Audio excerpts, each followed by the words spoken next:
Welcome to another edition of the Empower Hour. I am AlQamar. And I'm Hanifah. And we do this each and every Wednesday from 2 to 3 p.m. We come to you with another impactful topic of discussion. We're going to need your help on this one. Really need your help. We're here in the studio with our super special guest and brother and comrade and partner and all those other good names and titles, the Irritated Genie of Soufeese. If you guys are familiar with our program, this is not a strange face to you guys because he joins us periodically for powerful topics of discussion that, Hanifah and I usually need some assistance with. Yes. So this brother is here to grace us again with his wisdom and knowledge and understanding. Thank you so much. Thanks for the invitation. Yeah. Welcome back. Yes, welcome back. You still on jet lag? I'm still a little bit jet lagged, to be honest with you. I got back Monday, and we came right here to do the dedication to Winnie Mandela for Mother's Day. Yeah. So, and then I think it's today Tuesday. Then yesterday was Tuesday, and I had to come right back in here, and then I just had to go pick up stuff. So I just been running. So you're coming from Zimbabwe and Azania, South Africa. All right. You were there for a couple weeks. Yes. All right, and you shared some powerful stuff with us too about that. And if you guys are interested in what he had to share about his recent journey to Africa, join him on the Irritated Genie of Soufeese. He has a live stream there, and he's talking about that from Monday night. Mm-hmm. The topic of the discussion, is N's and B's. Are we cursing ourselves? That's a legit question. It is a very legitimate question. Very legit. And I've been so excited to finally talk about this, publicly, because it's one of my personal pet peeves. Oh, yeah? It is. It is. And, and I just find it so fascinating that we strive so often to improve and to progress and to advance.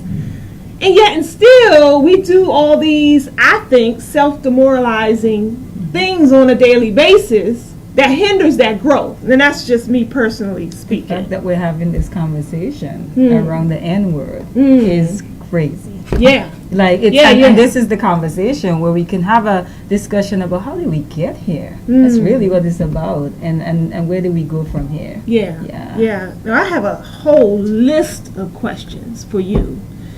But how do you feel about the N word and the B word to describe ourselves and one another?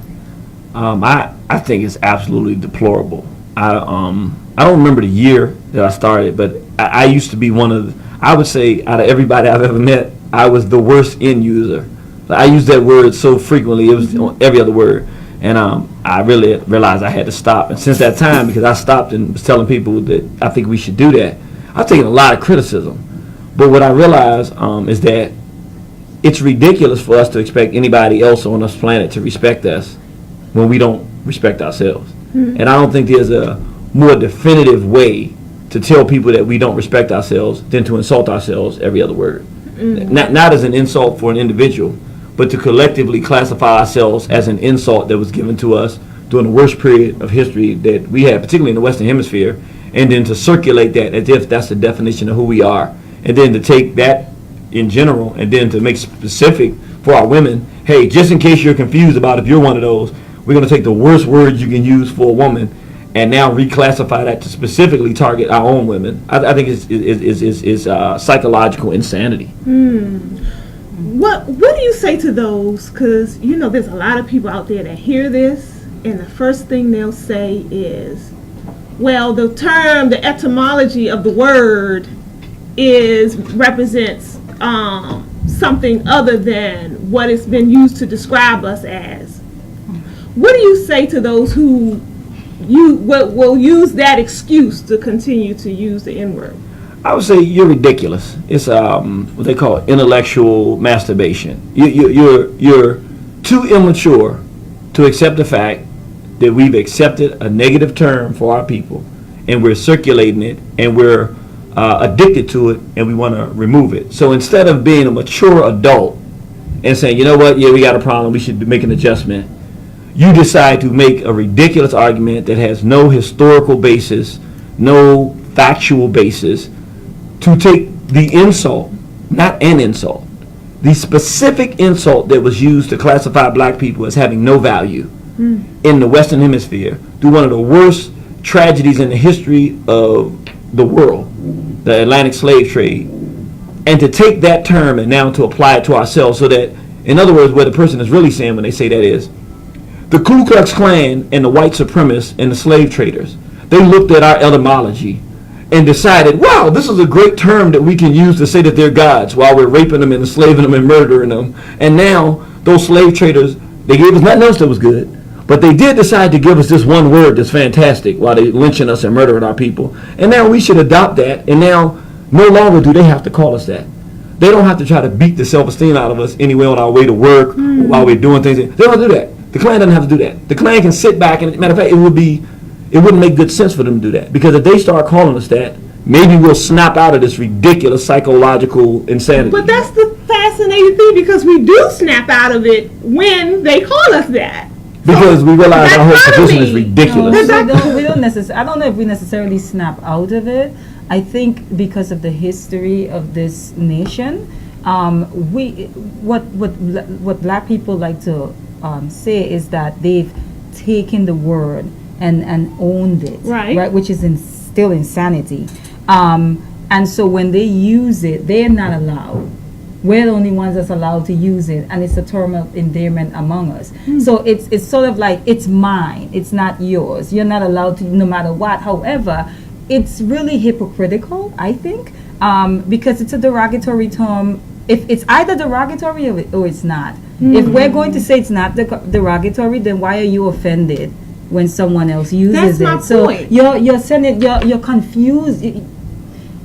What you're kind of like promoting is confusion, you know, and even amongst the generation that's following. Because if you're saying, no, we can use it, yeah, we know it's a derogatory term, we know where it stemmed from, we know the roots and all of that, but we've taken it and we've owned it, and the word has evolved somewhat in our community. But hey, this person says it, they can't use it, and then they get into the ER versus the A, which is stupidity. It has evolved in one sense. It was the white term to tell black people that we have no value. What we have done is evolved it, if you want to call this evolution, to say, you are not allowed to tell me I have no self-respect and no value. That is my job. Jesus. I'll do it, and I'll teach my children to do it, but you better not do that. It's like talking about someone's mom. It's like talking about someone's mama. Yeah, I know my mom is an addict, but you better not. You better not call her an addict. It's like that. But I'll do it though. Yeah, I'll do it all day, and I know it to be true, but you can't do it. And why do we fight so hard to degrade ourselves? I think if somebody comes to us with a logical, legitimate explanation as to why these curse words shouldn't be coming out of our mouths, instead of attempting to hear that and understand it to build your own self up, you fight against that, and to stay, to continue with words that are demoralizing. Why do we do that to ourselves? I think there are two primary reasons. One, the Most Honorable Elijah Muhammad, he had a way with words. He said that we can tend to be stiff-necked and rebellious, easy to lead in the wrong direction, and hard to lead in the right direction. And I think that's pretty much sums up a historical perspective in terms of just our personalities. But then there's another part. I hate to say it, but at this point in history, I think it might be as damaging or more damaging than some of the religious indoctrination. Hip-hop. The culture of hip-hop creates a state of permanent adolescence for African people, where we stay at a 15-year-old immature, out of control, disrespectful, irresponsible personality type, with pants hanging down, dressing a certain way, talking a certain way. And hip-hop culture, which we've embraced, has now got us in a mindset that we don't ever want to come out of this state. We want to be a 15-year-old running around reckless, without any responsibility, sexually crazed with hormones going wild, without thinking about the consequences of our behaviors. And we want to just do it recklessly without listening to any adult supervision or any maturity, and just want to do what we feel like we want to do. Well, I have a question. Are there words in the English language that have evolved over time? And if so, can the N word eventually become one of those words?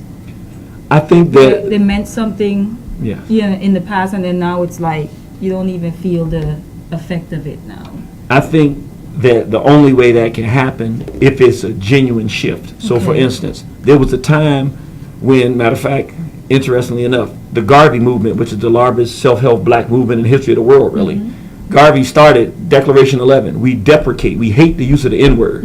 We're no longer going to use that. We're going to call ourselves Negroes, and we're going to capitalize it. Right. At that time, Negro was a positive term because we were moving from the N-word. Right.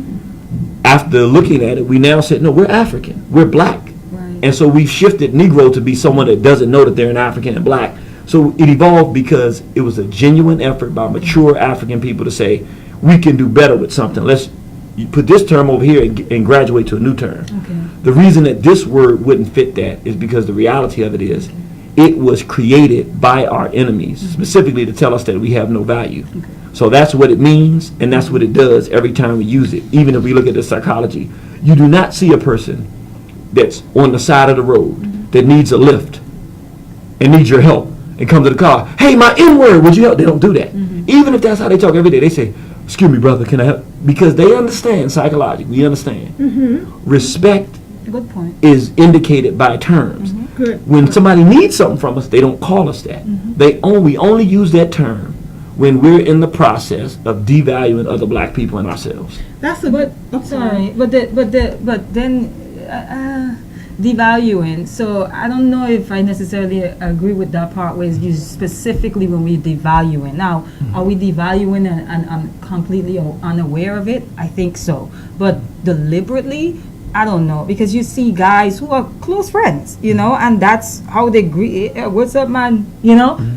N-word. What's up, my N-word? And I don't know that they're talking to their brother or the person that they love and they hold dear, their cousin, whoever, that they're actually meaning to dehumanize them. And that's kind of what I wanted to talk about, the energy that words carry and what it does to us psychologically with us without us realizing, sort of like music. It's the one thing that can shift someone's mood, someone's behavior without that person and consciousness without the person's consent, right? But what is music, right? It's words, it's beats, so all of that combined. So that's kind of why I'm like, I don't know if it's deliberate or it's just happening and they're not realizing that the damage that's being done with every use of the word. I think that both are happening simultaneously. I'll say why, because you're right. Nobody, when most of our people do it now, we just say it without even thinking. We don't even hear it. So in that aspect, it's not consciously deliberate. Okay. But I've done this many times, and I've noticed. I'll ask it, but I'll just put it in the context you'll understand. If that same brother, they calling each other ends, so they think that the word is great. When their mother walks into the room, if I'm sitting there and I say, "What's up, my end?" All of a sudden it's like, "Whoa, hold up, whoa, what's this about?" Or That's my mother. Yeah, what's up, my B? So two sisters will say, hey, this B, this B, this B. But if his mother walks in, I say, hey, what's up, my B? That's the B out. No. It's like, hold up. Who, you calling my mother this? So. Oh, you mean to the mother? Yeah. Say, hey, sister. Instead of saying, hey, how you doing, miss this? Hey, what's up, my N? If the word is so great, then you don't have any problem with it being used with your mom. But nah, that's not what's going to happen most times. Good point. They're gonna say, what are you doing? Which means, if you didn't know that you were devaluing somebody with the word, then you wouldn't know it if I said it to your mom. So you're conscious of it on some kind of level. On some level. Some kind of level. And speaking of Marcus Garvey said a brilliant quote. If we as a people realize the greatness from which we came, we will be less likely to disrespect ourselves. That's right. So is that a big part of it, possibly? Lack of self-knowledge? It is. If you talk to most people in the modern context, particularly young people, they have no idea about lynching. They don't really understand enslavement. They don't even know about the conscious rap history. Stetson Sonic doing Africa, Public Enemy, Upliftment, and the NWA era, and all how that happened. They don't even know that there was a time when, generally speaking, we didn't use the word unless it was an insult. They don't know that. Right. I do lectures, and I tell them, and I'm shocked sometimes about because I forget that I'm older. You know, we tend to think of ourselves being perpetually young. The stuff I'm talking is ancient history to some of them. Right. Well, what about when the so-called leaders or those who are out front and those who have large following use these terms, who may understand the historical relevance of where we come from? I mean, what do you? How does that help in the destruction, or does it? I'll be honest with you. I think it's the rubber stamping that makes it difficult. When you asked me before, why do people not want to hear it? When the leaders that people respect and look up to do it, it legitimizes the poor behavior and thus makes it almost impossible to get a major shift in the behavior. So they sealed the deal. If the leaders weren't doing it, and if the leaders were against it, and the leaders were saying we shouldn't be using this term, just like Brother Garvey did, our people were using it. That was the word. He said we can't do it because our people looked up to Garvey and what he was trying to do in his vision. We stopped. Same thing with Richard Pryor. Richard Pryor used it religiously. And then he came out and said, I made a horrible decision. I went to Africa. I'll never use it again. And he never did. And people stopped using it. So it's really these people that hold the key to the transition. And I think it's the most irresponsible thing that we can do. If you can do nothing else for black people, if you have a platform, you can make black people feel proud of who they are. And it's no way you can do that insulting them every other word. And I feel like the hip-hop culture, because it has such a major influence on the young people's minds, but look at who's doing what we call hip-hop now. Their peers. These are 20 and 21, 19-year-olds that are doing this, and no knowledge of self. You know, and they're the ones that our young people are looking up to. And so if then you have to think about, well, who is really behind of this, right? Who is really driving this? You know, where are the people behind the music to say, you know what, let's start shifting some consciousness in the right direction. So then you start to think there's an agenda, and these people that our young people are looking up to are just puppets. In this whole thing, they're being used instruments, instruments for to keep our people in a place of oppression, in a place of just not thinking that we are more than what we've been told we are. Ken, I need both of you guys help with this question, breaking down those who are hearing this and may say, well, it's not no harm. It's no harm, no foul. I use the words, nothing doesn't change my life none. No type of different way if I use the N word and the B word. So what's such the big deal? What would you say to that as it relates to what it does to the individual who speaks it? I'm going to speak on the B word. Because as I was getting ready for this segment, I realized, and I don't know if people may take offense to this, but I realized that a lot of the B word being used, it flows out of the LGBTQ community amongst our women. I've been noticing that where when they, at least that's what I'm seeing, and because a lot of black women have queer men around them all the time, and it's a constant. It became this term of endearment in their interaction with it. That's just my observation. I could be completely wrong, but it is my observation. And I'm just amongst like women themselves. The word it means a female dog, and I found it very interesting that there's this whole agenda, feminist agenda, in my opinion, that pushes men are dogs. Right? Men are dogs. And you have a problem with men being dogs. But you're okay with being called a female dog. Jesus. That's profound. You know what I mean? I thought about that and I'm just like, it's a why insanity. Why do you want to be called a female dog? What about that is endearing? Yeah. If your significant other or your lover or your husband, your whoever comes into the home and you guys have a mutually respectful relationship, I'm not sure that you would I'm not sure you will be okay with them calling you the B word, since it's a term of endearment. For goodness sake, women will lift their hands up to music that are calling them the B word. But we're getting to an argument with a man and he says the B word and she's ready to slit his throat. So is it okay is it okay if Kanye says it? versus David that works in the shop across the street. So my question is, do we have an issue with the term itself or the person whose mouth is coming from? And that's becoming a thing I'm noticing amongst women, because we talked about when that whole Me Too thing was happening at the time, and the sexual harassment piece. And I'm like, I made an observation where it's like a brother who she's not attracted to comes in and say, man, you gorgeous, or you look nice in that dress, you know? And it's sexual harassment. But Kareem comes up, and Kareem is fine, and he's all muscular. He be in the gym 24/7. You can tell he all buff and cute and fine and chocolatey. And he comes around and he says the same thing. Chocolate. Wow, you're beautiful, and you look nice in that dress. Kareem, stop. You know, and my thing is like, do you have an issue with the compliment or the person who is complimenting you? It becomes hypocritical. It's the same thing with the B word for me. So yeah, that's my tip. Sorry. It's this level of insanity. People will say, I don't know what's wrong with this word. It doesn't do any harm to me and all this kind of stuff. But there's not one of us, if we saw some Asians walking down the street and say, hey, what's up, my chink? Wouldn't be like, what? Or a Jew saying, what's up, my kike? Oh, my kike is it. Even if a black person calls somebody a cracker or a kike, I've watched this happen. A black person who doesn't know what's wrong with the N-word. You're in a conversation and you use a derogatory term for another race or another group, faggot. And that person becomes defensive, upset.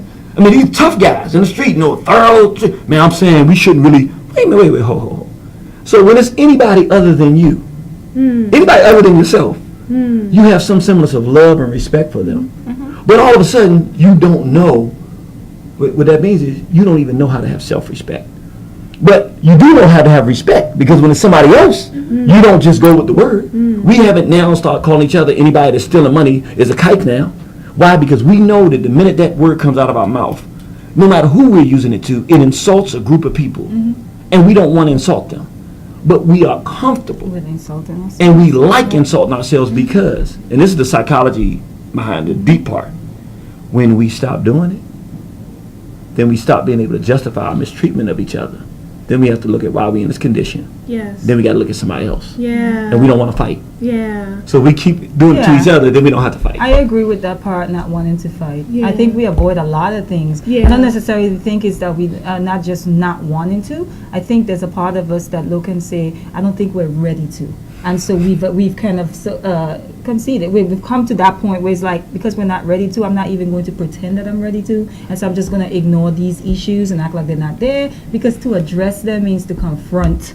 And they have to deal with conflict. And you have to deal with conflict. And most of us are not trying to deal with conflicts. We're very passive. We're cowards. But then we self-inflict. So everything we're trying to prevent and avoid, we bring it on ourselves for not acting. Because it's easier.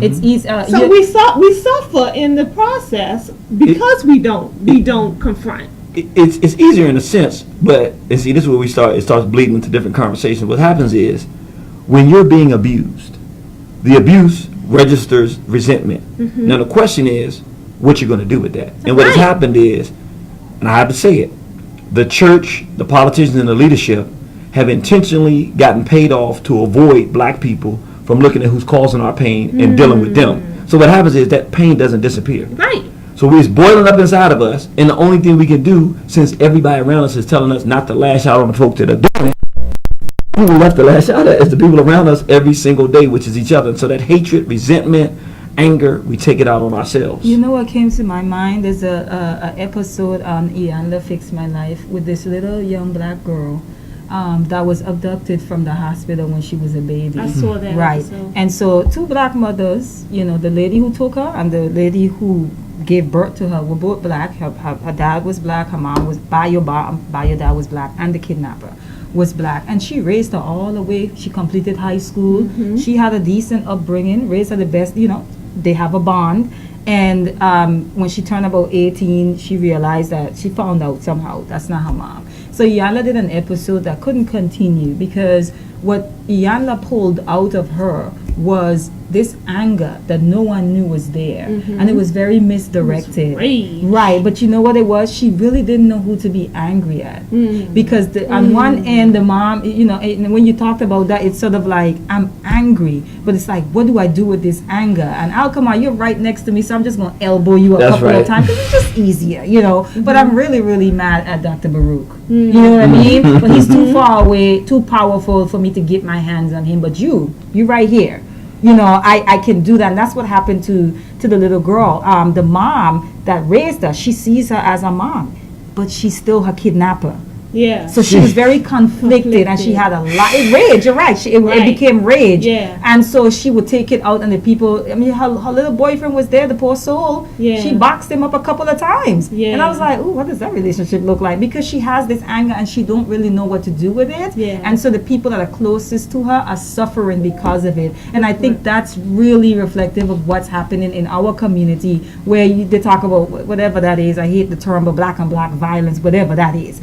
But yeah, I'm sorry, but that I think that's what happens oftentimes. Go ahead. And real quick, and what she said, the relationship with black people is that the reality of it is, even though we're mad at whites, who pays our bills? Absolutely. Just like that's the mother. That's the conflict. Yeah. Frances Cress Wilson quoted something that goes right into what you guys are saying. She said, "We're the only people on this entire planet who have been taught to sing and praise our demeaning. I'm a bitch, I'm a hoe, I'm a gangster, I'm a thug, I'm an N." She didn't say that, but I'm putting that in there. I'm a dog. If you can train people to demean and degrade themselves, you can oppress them forever. You can even program them to kill themselves. And they won't even understand what happened. Yeah. To your point, that you can't get your hands on the true person or even understand, or even where some people just don't know. Routed. Some people don't know. Some people know I'm hurting. Some people know that something is oppressing me. There's some force out there, some enemy that's working against me, but I can't see them. Yeah. And the reason why is because we are being attacked and oppressed on multiple levels in so many different capacities. It could become overwhelming. We talked about this the other night, to where people are having breakdowns. You know, people are depressed. Black people, I'm talking about black people. We are functioning, but we're depressed.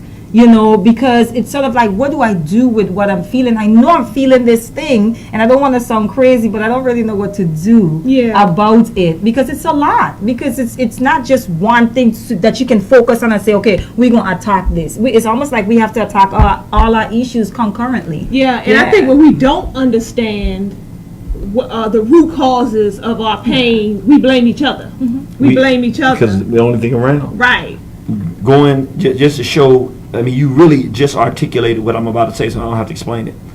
In D.C., we have this thing called K2, well, really in America, that's killing these young people, turning them into zombies. I'm riding through Soweto, Johannesburg, on the way to Soweto, and I see these young brothers, and a young brother said, well, you know, they got this thing now in our community where they're taking the drug that you use for AIDS, and they're taking it in and they're shooting it up with something, and they're getting all doped up, and they all turn into zombies. And just by chance, the same night, I'm in a different country, Baba Rudy just sends me a video, just randomly, of Nigeria, of the syrup and the stuff that's going on in Nigeria. And it hit me like bingo. I saw a video. Our young people are under, this is a uniform assault internationally. They're creating drugs because we're depressed, because we don't have hope and know what to do, and don't know what that is. And then people that are coming up in South Africa and other places saying, take your land back, and these are your oppressors. Before our young people get to see who their oppressor is and be able to do something, they're like, let's dope them up and turn them into zombies. And they're doing the same thing in every corner of the earth. And they know something is wrong, because I rode with a young boy. He was about 17, and he's from D.C., and he said that to me as I'm driving him. He was saying, yeah, it's a trap. He said, DC is a trap. And I was like, well, what does that mean? And he began to explain to me. And we stopped at the light, and he pointed at a corner store, and he said, you see that corner store right there? I was like, yeah. He's like, you know what K2 is? And, he was telling me, he's like, why would you sell that in those stores? Like, why would that be easy for these are my words. Why would it be so easily accessible? He's like, if that's not a setup, I don't know what is. The same as not. Yeah, it's right. It's like, it's be like this, some of the stuff that the kids are getting high off of, and they know that the kids are getting high off of, they're still selling it in their store because they're profiting off of it. They don't care about the communities. And I think we forget easily. We forget really easily. We just came out of the crack cocaine era that has been proven that these drugs was dumped in our communities deliberately and systematically by the United States government. We have evidence on record to prove this as fact. Check. But we don't connect the dots. Now here this K2 epidemic is in all the communities all across the country. All the young folks are nodding out, but we don't connect the dots. I think we've checked out, though. I think a lot of people have checked out. I think it's too overwhelming for a lot of people, and this is just through conversation and my own observation. People are overwhelmed in the sense of there's a lot of ways that black people are being murdered and attacked, and it's sort of like, what do I do? And you really have to narrow it down to where can I fight? You know what I mean? Because you can't fight everywhere. So find out what can you focus on and fight? Because there are people that are fighting different things. The food industry, you talk about, drugs. The government is poisoning us, period. Right. And the idea that we would think that the government won't hurt its own people is ridiculous. Read history. Current history. Yeah. You ain't even got to go far. Look out the door. Look out the door for crying out loud. But I want to jump into some of the things that we do here at Everlasting Life, which is 9185 Central Avenue. We're located in Capitol Heights, Maryland, right off exit 15B of your Beltway. This is a full service vegan restaurant and lounge, so much more. Some of the things we do here on Thursdays, each and every Thursday, there's a children's night. Children eat free, 12 and under, from 6 to 8 p.m. And then they come together, they have a blast, they do different activities. And again, the children eat free right here, Everlasting Life, every Thursday. Following that up is our dinner and a movie on Fridays from 7 to 9 p.m. We air a different documentary and or movie that that discusses some of the things that challenges and successes that go on in our communities. So again, dinner and a movie from 7 to 9 p.m. That's always free. Come join us for that. Marketplace every third Saturday of the month. If you're interested in fresh produce, natural supplements, organic herbs and spices, vegan groceries, we got all that for you right here from 11 o'clock to 4 p.m. every third Saturday. First Saturdays is our Black Wall Street Renaissance, where it's a full day of marketplace where you can come and shop, you eat good healthy food, and then we open the stage up to different lecturers, different entertainers, cooking demonstrations. It's always something exciting each and every month. And that goes on first Saturdays from 12 to 6 p.m. Broadcasting call right here. Host your own show. If you see what Hanifah and I do on a weekly basis, you have something impactful you'd like to share with the community, come on out and join us here at eLife Studios. We'd love to have you. Contact us on the web for more information related to that. Okay, jumping right back into this discussion. Did you want to, did you have anything you I want thought to he was add? trying to say something. You can go ahead because I've kind of lost my... Okay. Why do you think we are so comfortable with using what I call gutter language? Why is that so comfortable in this society? What hip-hop has done, it has immersed us in a, lack of a better term, a satanic self-destructive system. So it's not just words. The whole system of behavior to intentionally mistreat each other, to sing about murdering one another, to sing, brag about being incarcerated and imprisoned and enslaved, to speak negatively and ill of your own women, and then to glorify females of another race, to talk about each other as non-entities, black males, and talk about what we'll do to one another. Hip-hop has become this is what they've really done psychologically. The objective of the Zionists and the white supremacists to destroy black people. That is the mind. Black people, we have the rhythm and the spirit and the talent. They've matched their mind for the destruction of our people with our rhythm and talent, our beats, our rhythms. And now they have us in a self-destructive mode with their mind. What when we call each other, and that's what the Klan used to say, you N-word. Now it's a Klansman in black skin with more rhythm. My N. You're doing the same exact thing damage, but they don't have to do anything. They can sit back. They've implanted their mind in us while we systematically destroy each other, men, women, children, and families. So it's comfortable doing it because we've adopted the mind of those who are comfortable with killing African people. Well, we have someone on the line, so we want to take a question real quick because we haven't taken any as yet. Okay. So let's hear from the caller. Caller, are you there? Hello? Okay, so we come back to the caller. If you're not there, call us back. The phone number is 240-455-5934. Is it possible to have caller? You there? Hello? Yeah. Okay, yes, we can hear you now. Oh, okay. Hi, this is Chris Dyke Prince. I just want to say what's up to Genie. How you doing, brother? How you doing, my brother? Yeah, I talked to you before. I called the radio show and stuff. And AlQamar, I'm up the comments on her YouTube page. I like you guys' radio program. Thank you. Oh, thanks. Yeah, this is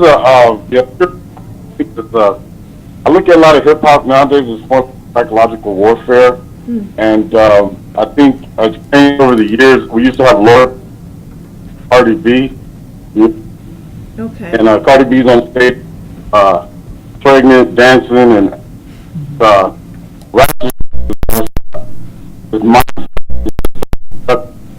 And these people who run, they know that they can keep us mentally enslaved.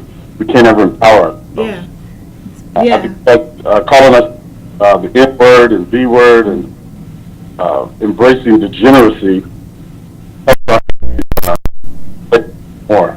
I am so glad that you said that. Thank you so much for that call. It kind of got, couldn't hear you clearly, but I got the gist of what he was saying.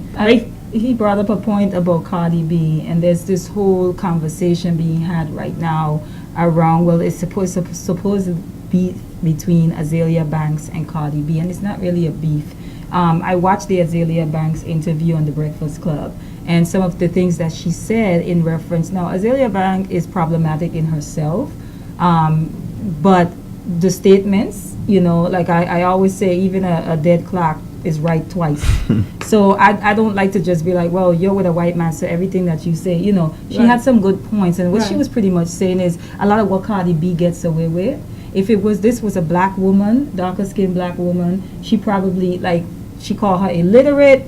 Cardi B, she called Cardi B illiterate, and she talked about colorism in the industry and how she's being used to further destroy black women, and and when he mentioned that, I'm just sort of like, yeah, you have to think about who's driving this, because Cardi B is mediocre. She doesn't write her own music or anything. Who is pushing this? It's almost like this girl just came into fame overnight, and I'm not saying she doesn't work hard. I'm just saying that I feel like someone is pushing her for a certain reason. And now if she was like a Lauryn Hill, I don't think that she would be pushed to the degree that she's being pushed. Clearly there is like a team behind her that's just pushing her, in the forefront because of what she's bringing, and it's destructive. What comes to mind when I hear you talk like that is I watched a video some years ago, and I believe it was Soulja Boy. I could be wrong. It was one of those people like him because I can't keep up. And they had a script. They told him to read it, and it was actually one of his songs. And he was he was like, wow. I really got to say this. It was almost as if he was reading the words for the first time. And so I'm like, wow, is he really, are they giving these words to say? Because that was fascinating to me. These people be so high when they're recording too. I think we got to put that into perspective. There's a lot of drug use in that industry. And I don't want us to minimize that, because that's a part of that too. Go ahead. That's a part of that. And what happens is, again, you have a black person here that wants to make money. Yeah. A lot of them, that's what it's about. Yeah.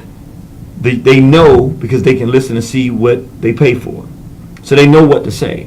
So they just adopt that Euro mind, that Zionist mind, and put out the garbage to kill our people. But what happens is when you sit down, and then You're not in he's not in your mind right now. You're just sitting there uncomfortable. You're not in the zone to go make the money. You actually have to look at what you're giving our people. And what you're looking at might be coming out of your mouth, but not out of your mind per se. What's coming out of you is something that's been injected, and you can look and say, wow, I'm actually telling people to do this. I have children and people around. Wow, this is disgusting. And it really, if we don't understand Zionism, which we were talking about before, who are our enemies, who are the people that are orchestrating this stuff, we'll just end up in a situation of pure confusion. Right. You really have to, when we start talking about this kind of language and the psychological damage it does, if we don't understand Zionists, who they are, what they do, anything else we think we understand about how this racism works, it'll confuse us. Yeah. But are you talking about the subconscious mind when you say the injection of certain thought processes? Because when you mention that, I'm thinking like, there are some things that we don't necessarily have to think about doing. We just do it. And they like to say that's kind of the subconscious mind is more important than the conscious mind because of that, because that's where all that information is stored. You don't think about walking, you just walk. Right. You know what I mean? You don't think about, picking up, you just do it, right. So when you said that, I'm sort of like, how does that programming happen then? To where I feel like the breakdown of the black family, right? And single parent households where kids sometimes are parentified or the streets are raising them. I feel like the people who are being used for what you're talking about are at-risk youth, what we call at-risk youth, right? Delinquent youth. They're like the perfect target. For example, when we talk about the sex trafficking, in foster care, our kids are at higher risk. Right, because of all the trauma and all the different things that they have going on, they're easy targets because some of them are questioning their sexuality. Some of them have low self-esteem. So when a pimp comes along, they're more open. Open to. And I feel like when you look at some of these people who are doing music, the younger ones I'm talking about, and you look at their background, some of us don't get to know them on that level because they don't really, unless someone sits in an interview and specifically asks. But when you do the background check, a lot of them are coming from these environments. Trauma. And I feel like they are the easy target for this brainwashing or injection of specific thoughts. They're like the easy targets for that. Good point. That is absolutely the case. But when you study Zionism, what you realize is, no matter what condition the people are in, okay, when they sit down, they say, this is the condition we're going to put them in. And then they do it. So I'm saying that to say, in other words, okay, that's an excellent point you're making. But they looked at that in the 80s and said, the children we can get to sell cracks are the ones that don't have good homes and they want to make money and all this kind of stuff. So they got them in that. But they said, how do we expand the streets to everybody? Because they said, look, the black parents said, if I can just keep my children out of the streets, they'll make it. So we looking at 1980, 85, 88. So what they said is, the small hat, the Zionist is a genius. He said, wait a minute. Right now, the parents are working to keep their children out of the street. So if you live in a suburb, you're not going to be involved in crime. But if I take the streets and put them into your house, what do you do now? So they put it through the music, so the child who's not in the streets is listening. I sling dope, I shoot and kill people. So now, even though he has everything that he needs, the parent toils so that they get everything that they need. She wants to be a whore. He wants to be a thief and a criminal and a crook, because now the same streets that the parents avoided him from going into have now come through the Walkman into his ears, into their mind, and now so even the child who wasn't at risk is now at risk because they found a system to put everybody at risk.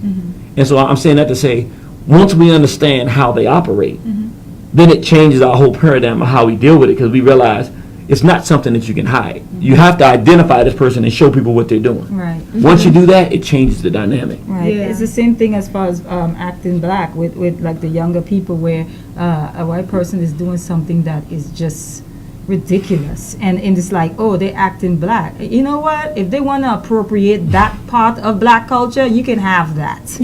We don't need it. You know, it'd be the most negative thing, and I'm like, what? When you think that you have no value, you call yourself an N and call your women B's. So then when people do behavior that would be associated with that type of stuff, you see it as being you, because that's what you see yourself fight. with. They're ready to fight about it. Like Bill Clinton smoking weed, he's the first black president. Right. It's really insanity. It really is. I'm like, you know what? Self-hatred. Exactly. And my thing is like, that's so negative. Do we really want to own that? they can have that. Like, let them have that. Right. I'm good over here. Like, you know? It's insanity. Yeah. Another quote from Penn Black. It said, what are you saying about yourself when you say that the people you love, look to for love, live with, and have children with are bitches? Oh, you said the word. Ooh. Right on. Hitting somewhere. For impact's sake. Yeah. It says, particularly when it's coming from the mouth of a black male, I am no longer responsible for doing my duty and protecting black women and children. I'm not a man. See, I've released myself from the responsibility. If black women are acting in this way, and I'm a man, then I have to say, what's causing this? It's got to stop, and I'm going to involve myself in it. That's if I'm a man. If I don't want the responsibility, and I'm not going to take the responsibility to protect black women and children, then they are bees. And now I have no responsibility, and that's what it's really saying. This also crosses like any sort of like boundaries as far as religion. Like you talked about the dynamics of the home structure, the N-word, the use of the N-word. I lived in New York. That is culture. Yeah. I lived in New York, and I lived among Christian people, and they use that word. Black Christians, and I've seen black Muslims use that word. It doesn't even matter. No So doubt. it's almost like it's embedded in us to a certain degree. It's interesting because where I'm from, when I was growing up, we didn't use it, right? Until like probably the hip hop influence all over the world is global. Until like maybe recently, and even now, people don't necessarily talk to each other using it in conversation. Like my peers, I don't think that I would hear my nieces talking to each other using the term, because we didn't grow up with it. Yeah. So when I came here, of course, I understood, that the word was derogatory. So if it was used to refer to me, even talking amongst my female friends, we didn't use the B word. Right. But then even here, I have friends that we don't use the B word amongst each other, but I also know girlfriends of mine who use the B word amongst each other, like it's nothing. And the subconscious thing is real, because I do have girlfriends too that use the word frequently, and if I'm around, I have to catch myself. Yeah, of course. From saying the word, because of the environment and associations I find myself in, and it's just. You let your guards down. I don't even. I've tried to say the N word. I sound stupid. Like the rhythm, like the rhythm in which I speak, it just doesn't align with it. I'm like, I sound so dumb. Like I have to say it. Like you sound retarded right now. So I don't. That's the reason. Like I don't get but the B word. Yes, but I actually had to consciously tell a friend of mine that, because she did it very quickly, and I had to tell her, don't call me that. As quickly as she did it, I responded. Yeah, because it's almost like you got to be aware, and it goes to the level of your own self-respect. Yeah, I think. You know what I'm saying? Because you have enough self-respect to demand that nobody, use those, vulgar terms to it.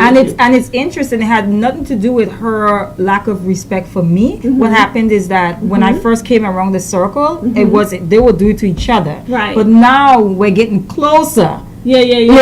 And she's feeling like, she's letting her hair down. Right. And I'm just like, go ahead and put that hair back up in a bun, sweetie, because I will not be called a bee. So I just said, don't call me that. Just real quick. Yeah. It wasn't anything. She got the point. Yeah, she got the point. But it's funny how some of us will even fight against that. It's like even not just the N and the B word, but profane language in general. I remember dating this guy, and he used to use the F-bomb every other word. I mean, he just was very vulgar. And I asked him politely, can you, please attempt to curtail your language around me, because that energy is coming in my spirit.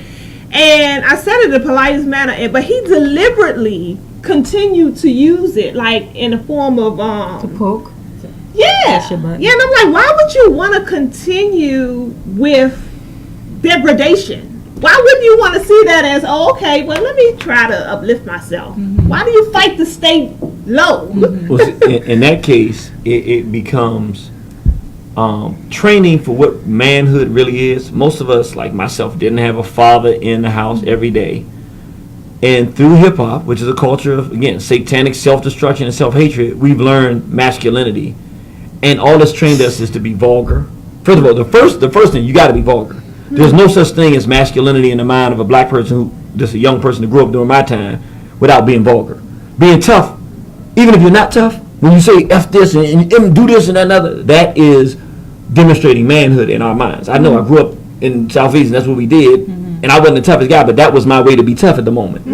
That training and that psychology is a reality. So for him, you're not going to make me into a chump. I'm going to keep using it. It wasn't a matter of him thinking self-respect. That never crossed his mind. It was, this woman is not going to take away my manhood. Not realizing that your manhood is being respectful to a woman. But again, we caught up in a cycle of a culture of self-destruction. So knowing what it is to be a decent, responsible man and a decent, responsible woman, our sisters don't know. So they come half-dressed, naked, and then get surprised when men treat them as sexual objects, even though they present them.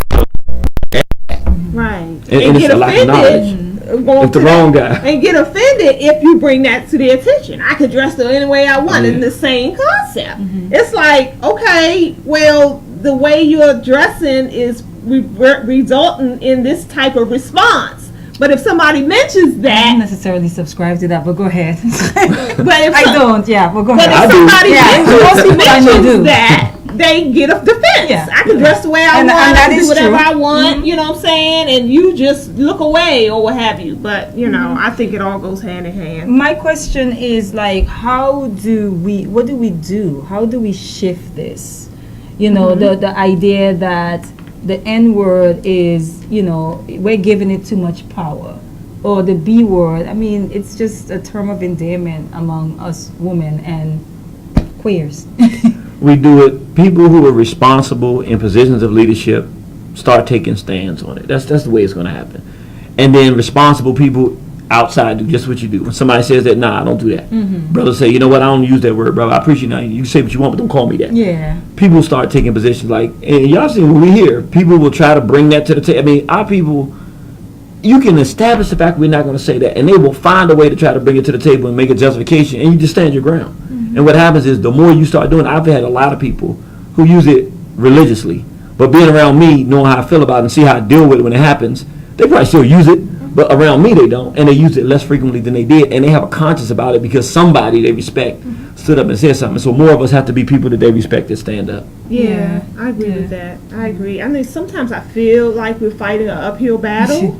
It's uphill. With the presence of hip hop, you know, which is a machine in itself, like a beast in itself, right? Yeah. And then it's like, I feel like one person at a time. I think if we try to do it on a mass level, if our focus is first of all patience, because we are very impatient with our own progress. You know, a little bit of progress for us is not enough, and I think it's just because it's so much that we're bombarded with. But I think having some patience, one person at a time, one day at a time, the people you interact with. Begin with your children. Let it start in your own home. Hip hop should not be raising your child. And accountability. If people would tell the leaders, stop using that word. You made us embarrassed when you used that. A good example. I just went to South Africa. Guy comes to pick me up and take me to my first time going to Soweto. I'm all excited. He didn't get 2 minutes around the corner. He's driving, and we were talking a little bit, and he could recognize my accent. So he says, "Oh, you're one of the So I'm thinking, he's thinking, because I'm dressed kind of cool, I'm thinking I'm a baller or something. I'm getting excited with this. I'm like, yeah, you know what I mean? I couldn't believe it, man. He said, N-word. So I was like, oh no.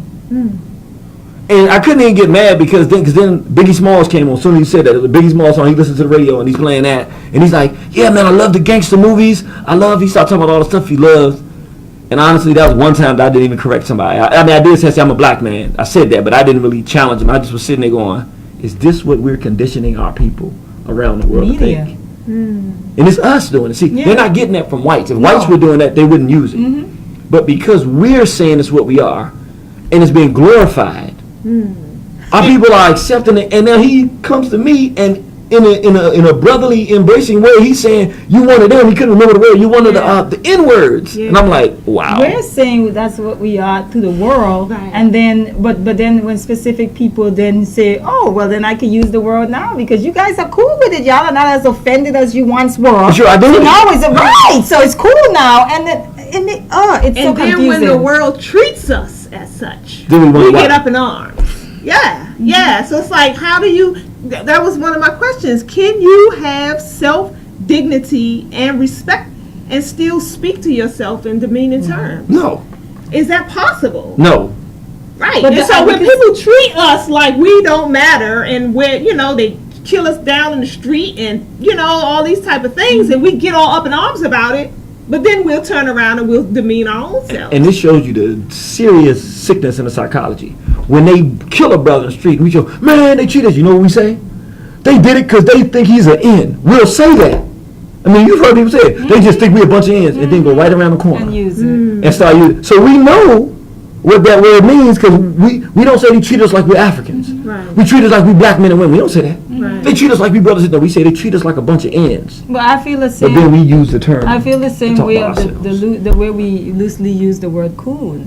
Like, I grew up in the projects, and my thing is, I grew up around a bunch of drug dealers, and I'm looking and saying, if you can go down in the corner and fist pump Raheem and say respect to Raheem, who is the biggest drug dealer in your community, and get on Facebook and verbally assault someone who disagrees with your perspective because they're black and call them a coon, but Raheem on the corner ain't a coon, and he's destroying your community, the hypocrisy is real among us. It actually nauseates me because I'm just like, come on, let's be real here. Yeah. That person there do not deserve your respect, but you're giving it to them. Why? Because they are part of the community, but they're also destroying it. Yeah. If we're saying drugs is an issue, and we're saying that stop allowing the small hats to use our people to destroy our own people, and you're seeing people being used in that way, and they know, but it's all about money at the end of the day.